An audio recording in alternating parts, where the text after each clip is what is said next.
Buenos días a todas, bienvenidas de nuevo a esta segunda jornada del primer Congreso de Violencias Sexuales de Navarra. Ya le hemos puesto el primer porque ya nos parece que igual vamos a intentar, ¿no?, que haya más ediciones. Por lo interesante, ya las que pudisteis estar ayer, sabéis que disfrutamos de una mañana intensa con ponencias de diferentes ámbitos dentro de todo el marco de las violencias sexuales, desde diferentes puntos de vista. Creemos así que fue una jornada muy nutritiva, con ponencias, como decía, y también mesas y diálogos que nos han aportado muchos elementos de visión, ¿no? Yo brevemente, simplemente recordaros que tenemos una jornada también intensa otra vez hoy, hasta el mediodía, que tendremos una paradita para tomar un café y compartir un rato juntas de nuevo, que también es uno de los objetivos de este congreso, a mitad de la mañana, y que ya tenéis disponible también en el YouTube, ¿no?, el bruto del Congreso de la jornada de ayer. Posteriormente ya colgaremos los contenidos editados y con las ponencias separadas, pero que sepáis que ya, si alguien tiene muchas ganas porque se quedó sin ver algo, ya lo puede tener ahí, ¿no?, y tomar notas y todo lo que quiera. Y sin más, os animo a que estéis toda la mañana porque pues será una mañana bonita y además finalizaremos de manera, esperamos, optimista y luminosa. Y nada, os dejo con mi compañera María. Gracias. Gracias a todas. Egunon. Desde que eres pequeña, los mensajes sobre el terror sexual te dicen lo que te puede pasar si haces determinadas cosas. Les dicen a las mujeres cuáles son los límites que no deben traspasar y dónde tienen que estar. Son avisos aleccionadores que las mujeres recibimos constantemente. Adoctrinan y van mermando la libertad. Así se va construyendo un cuerpo dócil y útil para el sistema heteropatriarcal. Con estas palabras de nuestra primera ponente, comenzamos la segunda jornada de este congreso. Tengo el placer de presentar a Nerea Barjola Ramos, que expondrá su ponencia La violencia sexual contra la infancia es una cuestión feminista. La violencia sexual en la infancia no ha recibido la atención necesaria dentro del movimiento feminista y su agenda política. Por ello, es importante avanzar hacia un nuevo paradigma que posibilite denunciarla desde una perspectiva femenina para situarla en el debate público. Nerea es doctora en feminismos y género. Sus líneas de investigación son las representaciones de la violencia sexual contra las mujeres y su conceptualización como proyecto político. Autora, entre otros, de Microfísica sexista de poder, El caso Alcácer y la construcción del terror sexual. Cuando quieras, Nerea.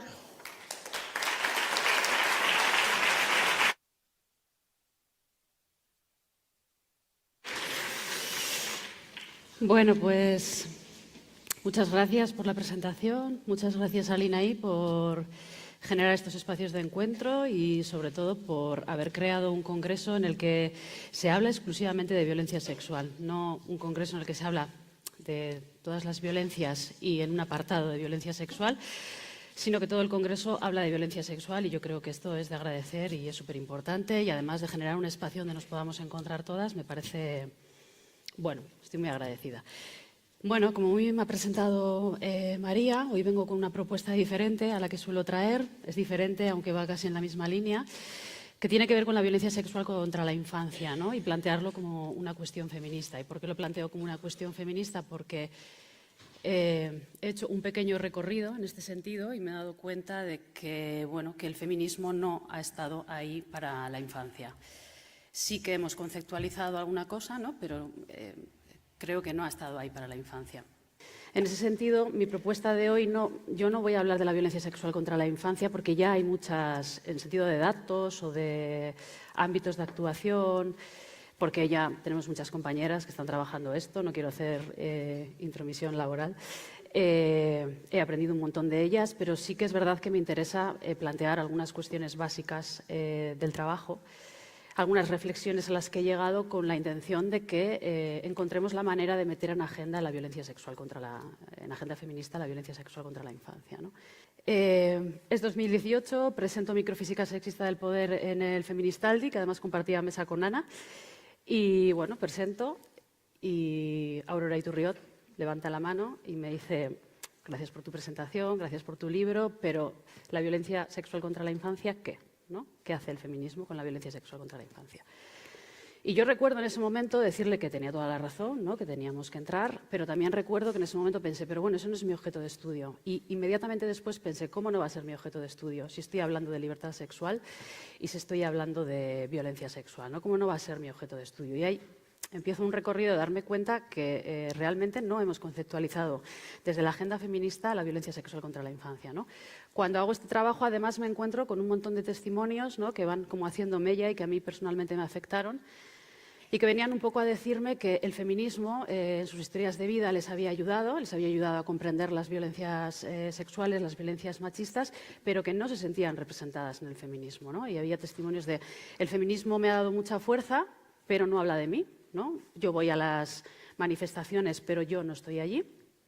Y me ha dado mucho, pero a la vez el feminismo me ha hecho sufrir porque me expulsa, ¿no? No habla de mí, ¿no? Y concretamente hablaban de las manifestaciones que se dieron con el tema de la agresión grupal aquí en Iruña y me decían, a mí me dio mucha fuerza a todas las manifestaciones y como gritábamos, no es abuso, es violación, pero yo no estaba ahí, ¿no? Mi historia de vida no estaba ahí. ¿Cómo es posible que el feminismo no esté ahí? Entonces, cuando yo estoy haciendo ese trabajo, adquiero el compromiso político. Yo voy como de compromiso en compromiso a través de las historias de vida, porque también me pasó con Alcácer, adquiero como el compromiso político de generar un espacio de reflexión en el que, entre todas, poder llegar a un conocimiento colectivo que nos haga poner en el centro la violencia sexual contra la infancia, ¿no? Empiezo esta idea y empiezo a ver si efectivamente el feminismo ha entrado o no ha entrado en las violencias sexuales contra la infancia. Bueno, decir que hay un consenso dentro de las profesionales y de los profesionales que trabajan infancia, que ya no se dice abuso, ¿no? Sino que se dice violencia, porque con los niños y con las niñas no es necesario ejercer violencia física. Hay un trato suficientemente vertical y suficientemente de abuso de poder como para que no sea necesario ejercer violencia física. Por lo tanto, tenemos que empezar a hablar, ¿no? Cambiar también ese concepto y empezar a hablar de violencia sexual contra la infancia. Y cuando empiezo a hablar con las amigas del movimiento feminista, ¿no? Y Ollana Echevarría, del Bilgune Feminista, me dice, nosotras hicimos una campaña en el 2016 que en todos los municipios donde estaban los taldes del Bilgune Feminista fue nuestra campaña del 25N, ¿no? Y le pedí el cartel y me pasó el cartel y me encantó, porque me parecía, además, no hay otro cartel, por lo menos en lo que es el movimiento feminista de Euskal Herria, que hable de violencia sexual contra la infancia. Y este cartel me pareció que acertaba en todo, o sea, en la forma y en la frase, ¿no? Cuando dice ikusi makusi ser ikusi, que es el juego de veo, que ves, una cosita y qué cosita es, ¿no? O sea, me pareció excelente en primer lugar porque habla de la revelación del silencio, ¿no?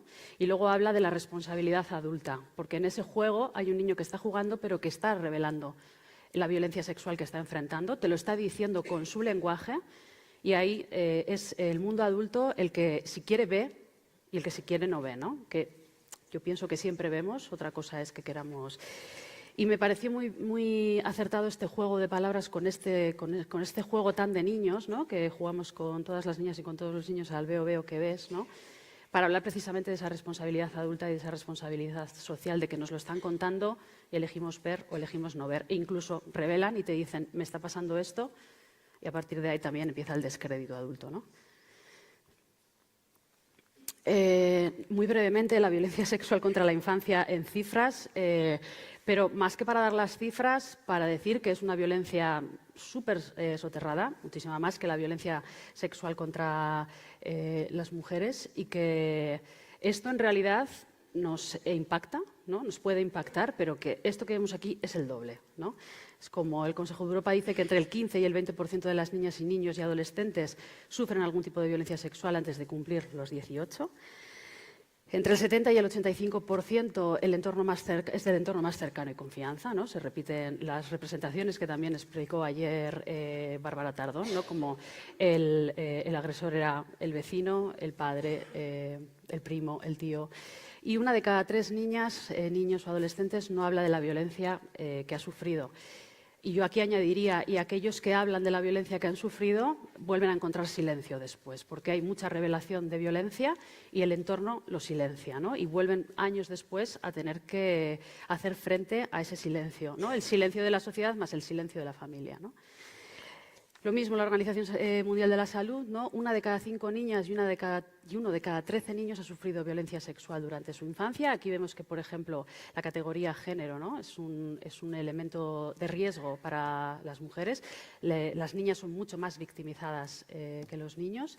Las niñas son mayormente victimizadas en el ámbito intrafamiliar, con una edad entre los 7 y los 8 años, y los niños, la violencia se produce mayormente en el ámbito extrafamiliar, donde la victimización se inicia entre los 11 y los 12 años. Aquí hay una cuestión que va claramente dirigida a la socialización de género, ¿no? Y a los roles tradicionales, y es que muchas de las profesionales coinciden en decir que hasta los 8 o 9 años los niños y las niñas enfrentan una violencia parecida, pero una vez que empieza, digamos, la prepubertad y que a ellas se les empieza a hacer una lectura y se las lee más como mujeres, su victimización se triplica, ¿no? Y curiosamente yo enlazo este dato con que los estudios, o cuando nos interesamos por las violencias sexuales desde un punto de vista teórico, hablo en tono mea culpa, ¿no? Es también a partir de esa edad. Es decir, antes de esa edad, todo lo que está en la familia, todo lo que queda por debajo de los 9 años hasta que empieza la pubertad, no lo investigamos, no salimos de manifestación cuando han agredido sexualmente a una niña, ¿no? Y no estamos ahí. O sea, me parece interesante ver esta representación, ¿no? Entre los 5 y los 9 años y desde los 15 años las niñas representan el 80% de los casos. O sea, 8 de cada 10 casos el agresor es conocido. El perfil de los agresores, hombres, entre el 90 y el 95%, y generalmente los padres biológicos de las víctimas, el padre en un 25%, la pareja de la madre, el abuelo y el tío, ¿no? Los testimonios son padre, abuelo, primo, tío, conocido de la familia, amigo, muy pocos desconocidos. Fuera del entorno familiar, conocidos de la familia, un 8%, compañeros o amigos de la víctima y educadores, ¿no? O sea que es una violencia ubicada fundamentalmente en la familia, un lugar en el que, a pesar que el feminismo ha conceptualizado la familia como una institución patriarcal, como una institución a derrocar, tenemos un montón de cuestiones conceptualizadas con la familia, nunca hemos entrado a hablar de la violencia sexual contra la infancia en la familia, institución por antonomasia que siempre estamos planteando derrocar, ¿no? Bueno, el informe de Save the Children por una justicia a la altura de la infancia, me parecía interesante meter este dato porque luego hablaré muy brevemente de las madres protectoras, ¿no? Cómo las personas que activan el proceso judicial a través de las denuncias es en un 28% de los casos las madres, frente a un 2% de las notificaciones por parte de los profesionales del ámbito sanitario o educativo, ¿no? Y esto también se ve claramente en la literatura y en los estudios que tenemos a mano, ¿no? Y en el propio estudio que he realizado yo, como mucho personal que está en educación o que es sanitario viene, ¿no? Y está totalmente imbuido por esta idea de las representaciones de está diciendo esto, pero igual no es verdad, igual se lo está inventando, no puede recordarlo. ¿Qué es esta idea que nos está contando, ¿no? ¿Qué es ese veo que ves, estás viendo, ¿no? Incluso te lo están verbalizando en un lenguaje de los niños y de las niñas y no lo estás denunciando, ¿no? La persecución social, política y judicial que tienen las madres protectoras, porque además, obviamente, ¿no? Si te enteras que a tu hijo o a tu hija la persona con la que compartes vida está ejerciendo violencia sexual contra ella, es lógico y normal que inicies un proceso de divorcio, ¿no? Y esto está viniendo a ser interpretado como inicio un proceso de divorcio, me invento que han agredido sexualmente a mi hija a su padre para dificultarle la separación, ¿no? En una sociedad con perspectiva feminista y sana, lo que se entendería es que si tú te enteras que tu hija está enfrentando violencia sexual, es lógico y se facilitaría la separación de esa niña o de ese niño del agresor y también de la madre, porque está ejerciendo protección para con su hijo, ¿no? Todo lo contrario a esto lo explica muy bien Sonia Bácaro, lo que se hace es romper el vínculo con la madre, destruir el vínculo con la madre, ¿no? Y hacer un doble daño a la criatura. Bueno, sigo con esta idea maravillosa de las chicas del Bilgune, de ikusi makusi, ser ikusi, ¿no? Y con ser ikusi, ¿qué vemos? ¿No? ¿Qué vemos? Vemos las representaciones. Igual que tenemos todo un sistema de representaciones para hablar de las violencias sexuales y que está súper conceptualizado y que lo hemos visto claramente cómo nos afecta, también tenemos un sistema de representaciones para la invisibilización de la violencia sexual en la infancia y para el silencio de la violencia sexual en la infancia, ¿no? Para las que me conocéis, ¿no? A mi trabajo, yo creo que ya podríamos repetir todas a la vez qué es un sistema de representaciones, ¿no? ¿Qué son las representaciones? Y todas a la vez las representaciones, ¿no? Porque no hago más que repetirlo. Bueno, son nociones, conocimientos, actitudes, imágenes y valores que orientan la acción y que constituyen nuestras conductas. No tenemos la capacidad de verbalizar nada que no esté preconstituido dentro de las categorías discursivas, ¿no? Como diría Judith Walkowicz, las mujeres no sienten una amenaza, no son capaces de verbalizar una pulsión sexual si no tienen unas categorías preconstituidas para verbalizar esas amenazas, ¿no? Por lo tanto, también cuando hablamos de violencia sexual contra la infancia, estamos sometidas a todo un sistema de representaciones que nos dicen lo que tenemos que creer. Podemos elegir también lo que tenemos que creer, pero bueno, construyen todo un sistema de silencio y todo un sistema de representaciones, ¿no? Partiendo de la propia idea de la conceptualización de la infancia, ¿no? Lo mismo con las representaciones con la violencia sexual, son prácticas, nociones e imaginarios que vienen desde la pederastia, la práctica normalizada de la pederastia en Grecia o en Roma, ¿no? O desde los fenicios hasta los egipcios, con los niños y con las niñas, ¿no? O sea, hay distintas formas de cómo se ha ido conceptualizando la violencia sexual en la infancia, como si no fuese algo en lo que pudiésemos tener ni voz ni voto ni hablar, ¿no? Y luego esta idea de que la concepción de la infancia como grupo social específico no existía hasta finales del siglo XVIII, ¿no? Y esta frase de Joy de Maus me interesó mucho, que decía, antes los niños, bueno, él dice los niños, yo he metido as también, antes los niños y las niñas no existían, se confunden entre la población y sufren la agresión del adulto, ¿no? Y yo diría antes y también ahora, porque hay un maltrato continuado hacia la infancia. Yo diría que hay un odio hacia la infancia, ¿no? Y en mayor o menor grado o en mayor o menor intensidad estamos constantemente corrigiendo la infancia, ¿no? Vienen como libres de base y les estamos constantemente corrigiendo y en muchos casos maltratando, sea verbalmente o no. Desde ahí, desde entender que los niños no tienen ni voz, ni derecho, ni voto, es muy difícil que un niño o una niña verbalice la violencia sexual que está enfrentando y no le ridiculicemos, no le humillemos o no digamos que se lo está inventando, ¿no? Claro. Las representaciones también las construyen nuestros teóricos más famosos. Yo esta mañana mirando el PowerPoint decía, joder, con Freud, es que vaya tipo, ¿eh? O sea, intentamos no citarle y es imposible, está en todas partes. O sea, es como, joder.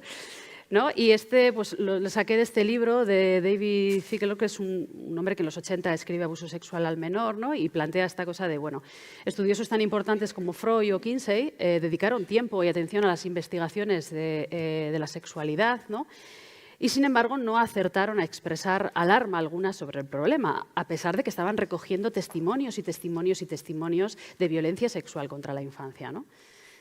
Empiezo por Freud, ¿no? Freud era como una figura trascendental, ¿no? Él empieza a recoger un montón de relatos, bueno, esto lo cuenta Finkelstein en su libro, ¿no?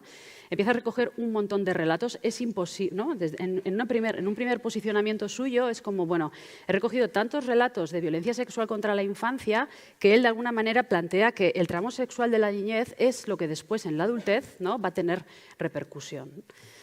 Sin embargo, llega un punto en el que, bueno, cambia de opinión y esto que había expresado de decir, es tan potente la violencia sexual que fundamentalmente las mujeres enfrentan en su infancia, que esto tiene una repercusión brutal en su vida adulta, pues debe ser que él dijo, bueno, yo no puedo destapar esta movida, ¿no? Voy a ser fiel al patriarcado.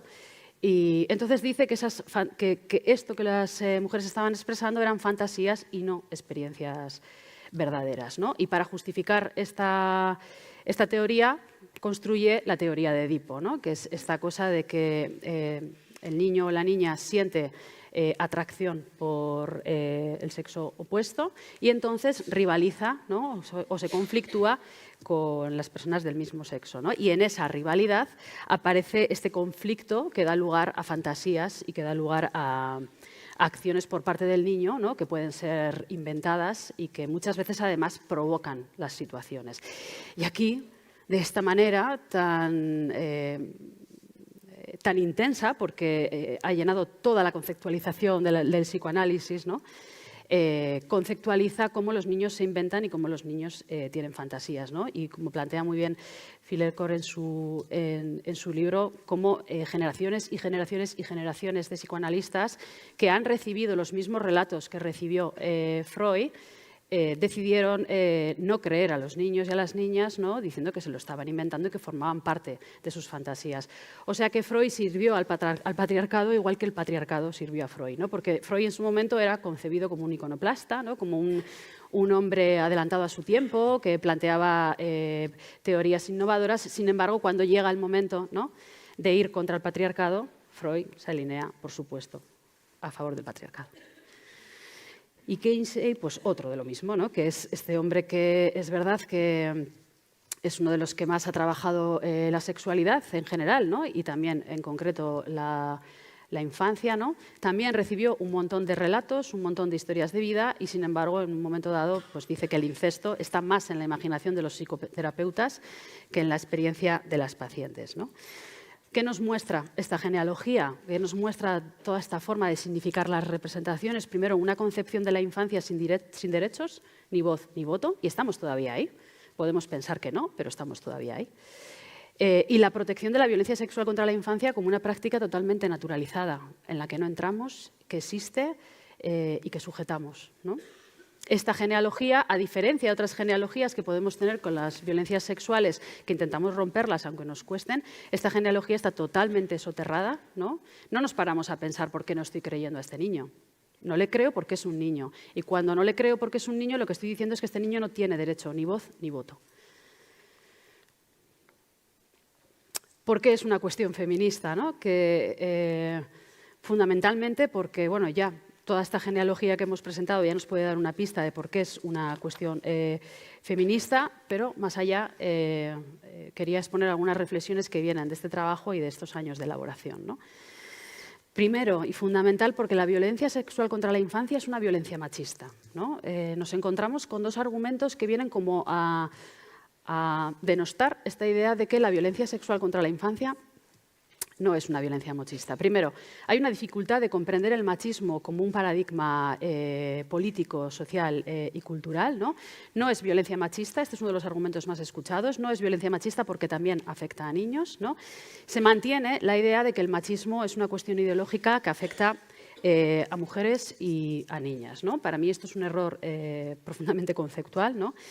El machismo es un sistema político, es un paradigma político, no es única y exclusivamente una ideología, es un sistema político y es un paradigma político y tenemos que verlo así, ¿no? Pienso en Monique Wittig, ¿no?, cuando ella escribe El pensamiento heterosexual, lo traigo un poco a colación porque, claro, ella dice, bueno, me acuerdo también de las Medeas, ¿no?, en su momento cuando decían el eje del mal es heterosexual, ¿no? Y es como, ¿lo decían porque la heterosexualidad en sí sea el eje del mal? No, que un poco también, pero porque Monique Wittig ya en su trabajo entendía la heterosexualidad no como una identidad sexual, sino como un sistema político, económico, social y cultural, ¿no? Y esta misma idea la tenemos que extrapolar al machismo, no única y exclusivamente como ideología, sino como un sistema político, social y cultural, ¿no? El machismo es capacitista, es racista, es capitalista, ¿no? Todo el sistema político es machismo desde un modelo paradigmático, ¿no? Y en este sentido, no comprender la violencia sexual contra la infancia como machismo significa no comprender toda la estructuralidad de la violencia, que solo es posible que tenga cabida en un sistema político machista, ¿no? Cuando decimos que los niños, como son niños, no reciben violencia machista, estamos invisibilizando toda una estructura patriarcal y además estamos imposibilitando hacer un análisis riguroso de la violencia sexual que enfrentan y que se ejerce hacia ellos, ¿no? Bácaro también, ¿no?, plantea cómo la violencia sexual contra la infancia está al servicio totalmente del patriarcado, ¿no? Lo que decía, ¿no? Esta idea que tenemos que cambiar del machismo como una forma de organización social es fundamental, principalmente, y esto es una función social, porque posibilita asegurar la reproducción del sistema social sexo, género, sexualidad, ¿no? O sea, se reproducen, digamos, desde las bases todo el sistema que después, cuando somos adultas, sigue produciendo y reproduciendo violencia machista y violencia sexual, ¿no? Una de las herramientas más potentes que tiene el machismo para generar la violencia sexual contra la infancia es precisamente el adultocentrismo, ¿no? El adultocentrismo es una forma específica que adquiere la violencia contra la infancia, ¿no? Y que además genera esa relación de poder, esa relación vertical entre el adulto, esa simetría entre el adulto y el niño o la niña, ¿no? El sistema patriarcal sabemos que otorga poder a las mujeres, ¿no? Pero el sistema machista, paradigmático, político, social y cultural también ejerce machismo y ejerce poder sobre aquellos cuerpos disidentes de todas las normas reguladoras de género, ¿no? Por lo tanto, digamos que el machismo como paradigma político es el marco dentro del cual cabe la violencia sexista, cabe la violencia contra la infancia, cabe la violencia de género, pero el machismo como paradigma cultural es el marco a partir del cual tenemos que comprender la forma en la que reproducimos las violencias, las comprendemos, las sujetamos y organizamos la estructura social, ¿no? Y si no entendemos el machismo como paradigma político, es imposible que podamos hacer intervenciones de ningún tipo contra la violencia sexual contra la infancia, porque necesita por fuerza una intervención feminista, porque el feminismo es un paradigma frontal, ¿no?, al machismo como forma de organización social. Lo que decía con Bácaro, ¿no? La violencia sexual en la infancia está al servicio del patriarcado y del machismo como sistema político, ¿no? No es posible disociar el análisis de la violencia sexual en la infancia del sistema machista, es imposible. Hay aquí como muchas divisiones, ¿no?, dentro también de las profesionales que intervienen, que se quedan en marcos de infancia, ¿no? Es como la infancia, y lo hacen muy bien, ¿eh? Con esto no quiero decir que no lo estén haciendo bien, ¿no? Ponen a la infancia en el centro, plantean esto que os he planteado del concepto de la infancia, ¿no?, que antes no existía y ahora sí, los menores tienen voz y voto. Sin embargo, el feminismo no les sirve para explicar la violencia sexual contra la infancia. Y entonces tenemos una visión súper reducida de todas las cuestiones estructurales que rodean a la violencia sexual contra la infancia, ¿no?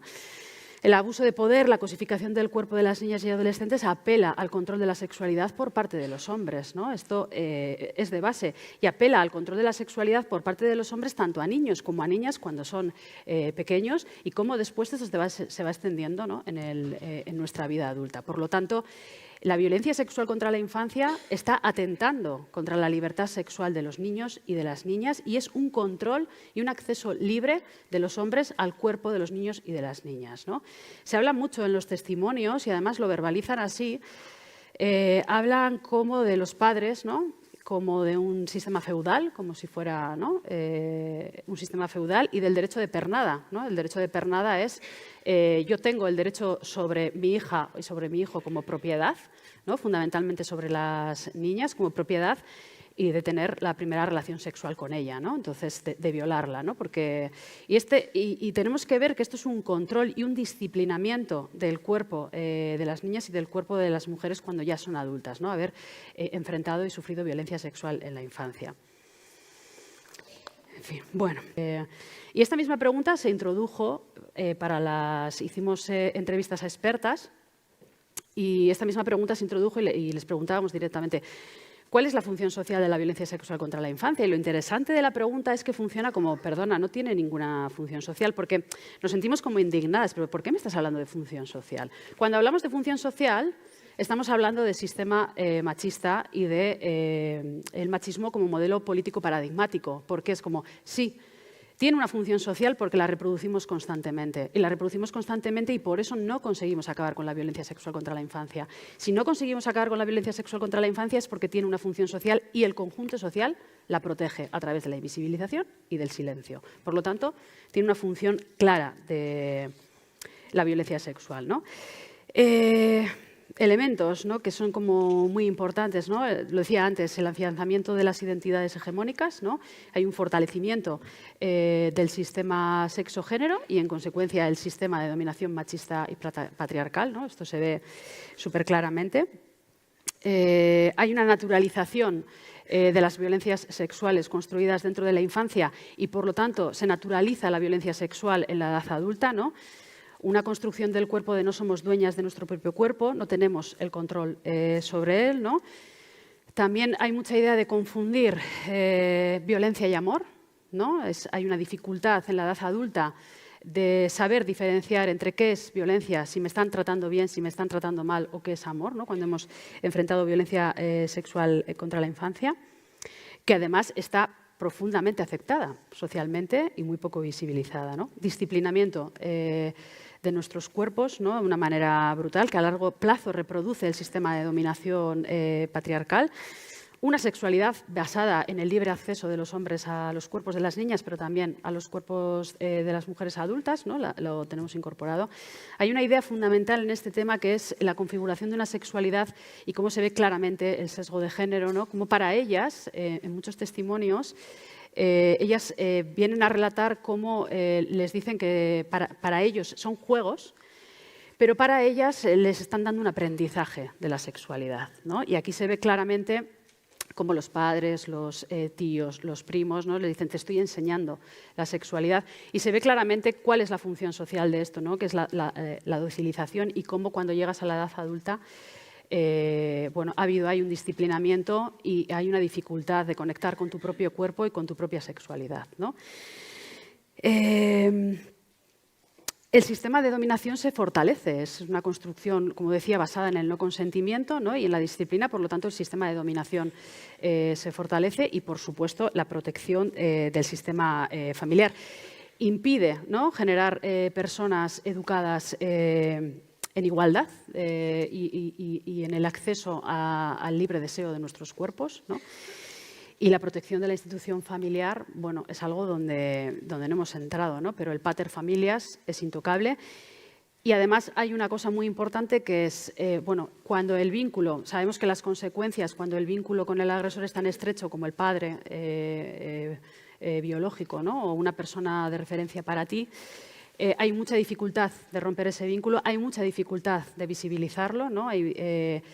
Se establece como una protección hacia el padre, ¿no?, para que no le ocurra nada. Pero luego, además, esto nos sitúa en la vida adulta de una manera en la que somos incapaces de identificar las violencias más allá de aquellas que son cometidas por desconocidos. Porque si la persona que me tenía que haber cuidado y que la persona que me tenía que haber protegido me ha violado en mi infancia, cuando somos adultas es muy difícil saber cuándo un amigo te ha agredido, cuando la persona a la que tienes confianza te ha agredido, ¿no?, o cuando tu novio te está violando, ¿no? Entonces, estos roles tradicionales de género también son muy importantes. La protección de la familia es increíble porque, claro, cuando un niño o una niña revela que está sufriendo violencia sexual, interpela a todo el sistema familiar. Y significa romper toda la estructura familiar. Y cuando se rompe toda la estructura familiar, se rompe también tu historia de vida, ¿no?, independientemente de la del niño o la de la niña. Y, bueno, pues es verdad que la literatura y los testimonios están llenas de revelé la violencia, pero la vida continuó igual. Intentaron protegerme un poco, pero la vida continuó igual porque significaba romper todo el sistema familiar, ¿no? Como no rompemos el sistema familiar o lo que sea la familia, es imposible que después podamos conceptualizar las violencias sexuales en la vida adulta. Entonces, yo aquí sí he entrado en contacto con una dificultad que tenemos de romper las violencias sexuales en la vida adulta porque no estamos entrando en la base de las violencias sexuales, ¿no? Hay un alto porcentaje de mujeres que saben que están en riesgo, ¿no?, por el hecho de haber sufrido violencia sexual en la infancia, de volver a estar en relaciones de violencia y de volver a sufrir violencia sexual cuando son mayores, ¿no?, por el hecho de haber sufrido violencia sexual en la infancia. Entonces, o entramos a romper este mecanismo de la infancia, entramos a visibilizarlo, ¿no?, y entramos a conceptualizarlo, o vamos a seguir, ¿no?, todo el rato como hacia adelante en un tren sin fondo, ¿no? El silencio. El silencio es una cuestión política y yo creo que necesitamos verbalizar que el silencio es una cuestión súper política y que es una función social de la violencia sexual contra la infancia concreta, ¿no? Romper el silencio es súper difícil, ¿no? Y luego hay algo que pasa con el silencio y que yo lo he comprobado al hacer las historias de vida y que me recuerda también a esto de ikusi makusi ser ikusi, ¿no? Que es como, incluso cuando estás haciendo una historia de vida, que una historia de vida, la persona que tienes enfrente y te está contando su historia de vida, de alguna manera ya ha hecho ese recorrido para poder sentarse delante de ti y contar esa historia de vida, ¿no? Claro, cuando son proyectos o trabajos tan grandes, pues trabajas en equipo y haces, pues yo hago unas historias de vida y otras compañeras hacen otras historias de vida, ¿no? Hacer historias de vida es súper complicado, ¿no? Y yo creo que tenemos que poner en valor la dificultad de hacer las historias de vida. Entonces, cuando yo cojo esas historias de vida que no he realizado, generalmente, bueno, como es mucho material, pues ya te vienen transcritas y analizas. Pero yo trato de escucharlas todas porque en la escucha se cogen matices. Bueno, trato de ir escuchándolas todas. Y aquí con lo que me he encontrado es que la entrevistadora no es capaz de sujetar el relato que le está contando la persona que tiene enfrente. O sea, está a punto, ¿no?, de llegar a un momento súper difícil y está a punto de trasladarle y de revelarle cuestiones, descripciones, ¿no?, cosas que son duras de escuchar. Y de una manera súper sutil, súper inconsciente, la entrevistadora, ¿no?, yo escuchar la entrevistadora cortar eso, ¿no?, y no permitir que salga. Entonces, es como pedimos que rompan el silencio, pero cuando lo rompen tampoco tenemos herramientas para sujetarlo y volvemos a romperlo. Es verdad que son cosas muy sutiles, ¿no?, porque yo estoy hablando de expertas que hacen historias de vida, pero hay una cosa con la violencia sexual contra la infancia y con la violencia sexual en general, que para hacer historias de vida, chicas, tenemos que enfrentarla y tenemos que permitir que las mujeres hablen de las violencias, ¿no? Yo, por ejemplo, controlo hasta el momento en el que trago saliva, ¿no? Un momento en el que la persona que tengo enfrente gira la mirada y trago saliva. Igual me acaba de contar algo que me ha generado una cosa en el estómago. Tenemos que enfrentarlo, o sea, tenemos que hablar de las violencias y además hablar de las violencias y permitir que salgan del silencio, permitir tener una interlocutora delante que lo escuche, significa colectivizar la violencia y responsabilizarnos de una violencia que, aunque no la hayamos ejecutado directamente, la estamos sujetando a través de todo un sistema de representación y a través de no hacer nada, ¿no? Ayer me acuerdo que la compañera Ruth decía ¿cómo prevenir sin aterrorizar? Y yo pensaba, no hay nada más terrorífico que el silencio. O sea, en el silencio aparece la culpa, aparece la vergüenza, aparece el daño, aparece la incapacidad de reparación, aparece la incapacidad de estar en la vida. No hay nada más terrorífico que el silencio. El silencio es una propuesta política y nos la tenemos que trabajar. Y tenemos que enfrentar la dificultad de escuchar relatos sobre violencia sexual porque tenemos que darle nombre. ¿Cómo podemos prevenir sin aterrorizar? Poniendo nombre. Tenemos que poner nombre y que, como decía Pelicó, que la vergüenza cambie de bando. Esto tal cual. Me he puesto así como que parece que estoy... ¡Vamos, compañeras!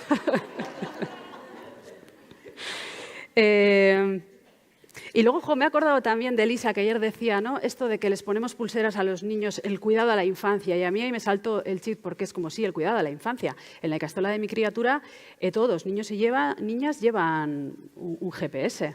El cuidado a la infancia con GPS, control, dónde estás, dónde no estás. De hecho, desde el móvil les puedes escuchar las conversaciones que están teniendo, que esto es súper harto.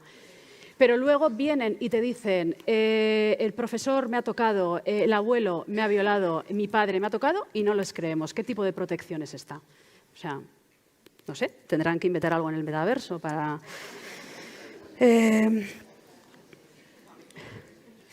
Como decía Roland Summit, cualquier intento por parte del niño o niña de divulgar el secreto se topará con la conspiración del silencio y el descrédito de un adulto. Esto es así. Y es tal cual. Entonces, muchas veces decimos, ¿qué van a hacer las políticas públicas con la violencia sexual contra la infancia? ¿Qué van a hacer los políticos y las políticas con la violencia sexual contra la infancia? No, ¿qué vamos a hacer nosotras y nosotros con la violencia sexual contra la infancia? Porque estoy segura que todas en algún momento habéis tenido cerca un relato, por mínimo que sea, de un niño o de una niña que ha verbalizado algo que le ha ocurrido. Entonces, ¿qué vamos a hacer nosotras con la violencia sexual contra la infancia, ¿no? Zerikusi, ¿qué vemos? Pues es que no, o sea, no queremos ver, ¿no? Porque el cuerpo siempre habla, los niños y las niñas hablan. Otra cosa es que nosotras no queramos registrar ese lenguaje, pero nos lo están diciendo, ¿no? Me duele la tripa, me duele la cabeza, ¿no? Llamadas de atención, ¿no? La gente lo llama el adultocentrismo, ¿no? Que está al fiel servicio de la violencia patriarcal machista, dice que están haciendo llamadas de atención. Pues si están haciendo llamadas de atención, escuchémosles. O sea, quiero decir, a ti te ponen una alarma porque hay fuego y ¿qué haces? Bueno, ya están llamando la atención estos bomberos. No, o sea, sales corriendo, no sé cómo decirte. O sea, es una cosa de llamadas de atención. Vamos a escucharles. Algo nos tienen que decir. No, es que los niños mienten. Bueno, hay un malestar continuado, ¿no? Que está presente en los niños y en las niñas y que tenemos que verlo y que tenemos que ser capaces de darle salida, ¿no? Y con esto de ¿qué vemos? Pues lo que vemos es cómo un sistema machista y patriarcal designa a los niños, niñas y adolescentes como personas sin derecho, ni voz, ni voto y sin credibilidad. Entonces, claro, esto nos viene de todas las representaciones, pero tenemos una responsabilidad política en la actualidad, ¿no? Es como tenemos que responsabilizarnos y darnos cuenta cómo tratamos a la infancia en todos los aspectos, no solo en la violencia sexual contra la infancia. Claro, es que esto es como compararlo con las mujeres, como nos desprecian, como hay misoginia, ¿no? Pues es verdad que todos los hombres pues no nos violan, pero todos los hombres un poquito nos desprecian. Esto es así, ¿no? Pues con la infancia es lo mismo, es como hay un maltrato continuado a la infancia y luego hay una violencia que se ejerce de manera brutal y totalmente naturalizada en la sociedad, ¿no?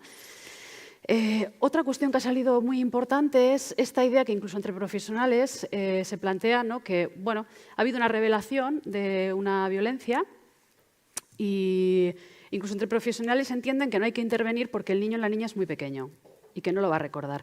El cuerpo recuerda, el cuerpo habla, hay que intervenir. O sea, tenemos que aprender su lenguaje, tenemos que construir metodologías que nos posibiliten entender a los niños y a las niñas, porque ellos no entienden nuestro lenguaje. Entonces, el cuerpo habla. De hecho, está el sleepy factor, ¿no? Que es, y que muchas mujeres lo explican súper bien, es como ese malestar, esa sensación continuada a lo largo de mi vida de no poder estar bien, de la sexualidad es algo con lo que no me encuentro cómoda, me gustaría poder tener una relación sexual, pero me cuesta, lo hago por mi pareja, entro constantemente en depresión, me siento mal con el cuerpo, necesito analgesia, ¿no? Ahí hay un factor, ¿no? Que hay un montón de mujeres que han pasado por un montón de servicios de intervención y que no se les ha intervenido, ¿no? Y cuando la revelación se hace cuando son pequeños, tampoco se les interviene. Eso tiene un profundo impacto en sus vidas. Estas narrativas de responsabilidad, como decía, se transforman en silencios llenos de culpa, de temor y de vergüenza, ¿no? O sea, tenemos toda una población de mujeres adultas y también de hombres adultos que viven en la vergüenza y que viven en la culpa y que sus cuerpos enferman porque no les damos el lugar ni el espacio para que puedan verbalizar políticamente lo que les ha pasado, ¿no? Y, por supuesto, la colaboración social y la falta de perspectiva feminista propicia esta invisibilización. Por eso tenemos que entender la violencia sexual contra la infancia como una violencia machista dentro del paradigma político machista, ¿no? Colaboración social, ¿no? y representaciones. Esta es como la representación gráfica de todo lo que vengo hablando, ¿no? La representación gráfica de la falta de credibilidad y la representación gráfica de la no conceptualización de las violencias sexuales y no solo eso, sino de la invisibilización de las violencias sexuales contra la infancia, ¿no? Juzgan a un hombre por mantener relaciones sexuales en al menos 10 ocasiones con una niña con la que convivía. O sea, con las niñas no se mantienen relaciones sexuales, ¿no? A las niñas se las están violando, o sea, se las está violando. Por lo tanto, o sea, tenemos que conceptualizar y hablar y no hacer estos ejercicios de invisibilización y de silencio, ¿no? Y que seguro que lo conocéis, si dice no, no es sexo, es agresión, ¿no? Es como... primero, nos hace darnos cuenta también que el consentimiento no es algo que no es exclusivamente algo que se verbalice en el momento de la agresión sexual, sino que el consentimiento se construye. Y poder hacer un cartel de este tipo significa que se está construyendo una idea de consentimiento, de acceso libre a los cuerpos y de libertad sexual muy concreta. O sea, no hay diferencia entre Freud diciendo que son fantasías y este cartel. O sea, Freud sigue entre nosotras. Esto es así. El testimonio. Me parece súper importante el testimonio. Esto después Cristina Fallarás hablará también muy bien de ello. El testimonio es políticamente transformador y a quien no le guste que salga de la sala, porque esto es así. Me he encontrado muchas mujeres que me decían que les había hecho mucho daño el hecho de que desde el feminismo se les dijera que lo testimonial no es político, ¿no? No somos capaces de conceptualizar sin lo testimonial. Eso para empezar. O sea, ¿cómo hemos conceptualizado las violencias sexuales y toda la genealogía de las violencias sexuales? Viene de un movimiento feminista con los grupos de concienciación, que esto lo explica súper bien Bárbara Tardón, con los grupos de concienciación del feminismo radical de los 70, de cómo empiezan a hablar de las violencias sexuales y cómo las identifican y las conceptualizan, ¿no? Sin testimonio no tenemos la capacidad de llegar a todos los matices y de llegar a todo el espectro de violencias sexuales que enfrentamos. Por lo tanto, lo testimonial es transformador, es políticamente transformador. Y pongo un ejemplo súper claro de qué es lo que pasa con el testimonio de nosotras y qué es lo que pasa con el testimonio de ellos, ¿no? Porque Marta Suria, por ejemplo, que es una mujer que escribió un libro, Esa soy yo, donde está contando su experiencia de cómo enfrenta la violencia sexual.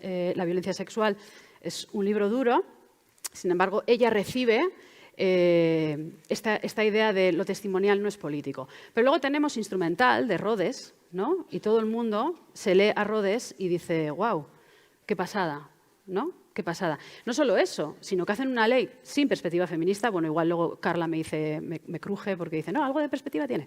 Bueno, si me cruje Carla no pasa nada. No solo eso, sino que además le ponen casi el nombre a la ley Rhodes, ¿no? Entonces, las primeras que hemos cogido el testimonio para conceptualizar nuestras violencias es el feminismo, somos las mujeres, el feminismo, o sea, el testimonio es políticamente transformador. Y no podemos salirnos de ahí, ¿no? Y otra cosa que, por ejemplo, he intentado hacer en este informe es que el marco teórico, cuando ponemos en un informe marco teórico, es como para recoger pues todos los estudios que hay, desde dónde situamos las bases conceptuales, etc. Y en este, sin embargo, he hecho una mezcla de las dos. Es decir, lo testimonial es marco teórico también. Y he ido entrelazando el marco teórico de la bibliografía, ¿no? De la literatura, con lo testimonial, porque lo uno sin lo otro no tiene posibilidad. Las madres protectoras, muy brevemente, porque ya me queda poco tiempo, ¿no? Es muy importante también que seamos capaces de sujetar a las madres protectoras sabiendo todo este sistema que las va a desestabilizar, que va a justificar, o sea, que va a justificar al agresor y que las va a leccionar a ellas, ¿no? Tienen que sufrir una violencia súper dura, es un aleccionamiento, ¿no? Por transgredir y proteger, y desproteger al pater familias, ¿no? Sabéis, ¿no? La aplicación del SAP, esto lo explica súper bien Sonia Bácaro, y cómo en realidad la que es puesta bajo la lupa todo el rato, ¿no? Incluso a la que se le abren expedientes de desprotección es a la madre, ¿no? El cuestionamiento de las madres protectoras es un reforzamiento de la violencia sexual contra la infancia, porque es una violencia machista y tenemos que estar ahí también para ellas, ¿no? Bueno, termino muy brevemente. A la violencia sexual contra la infancia se le combate desde el feminismo, tenemos que encontrar la manera de entrar aquí. La perspectiva feminista dota de contenido político el carácter estructural de la violencia sexual contra la infancia, posibilita de construir los patrones, valores y normativas imperantes en el sistema heteronormativo, ¿no? Y la perspectiva de la infancia por sí sola no sirve para explicar todos los factores que explican la violencia sexual contra la infancia. O sea, la perspectiva de la infancia es importante que se tenga, pero tiene que ser complementaria, digamos, con un marco político feminista potente, ¿no? Pongo también esta frase de Audre Lorde, que me recuerda muchísimo a Bárbara porque ella la utiliza un montón, ¿no? Mis silencios no me han protegido, tus silencios no te protegerán, pero me lo tomo como una responsabilidad política aquí para todos, porque del silencio que estamos hablando no es... los niños y las niñas hablan. El problema del silencio no está en ellos, está en las personas adultas. Entonces, somos nosotras, las personas adultas, las que tenemos que hablar por ellos, porque ellos de una manera u otra hablan, ¿no?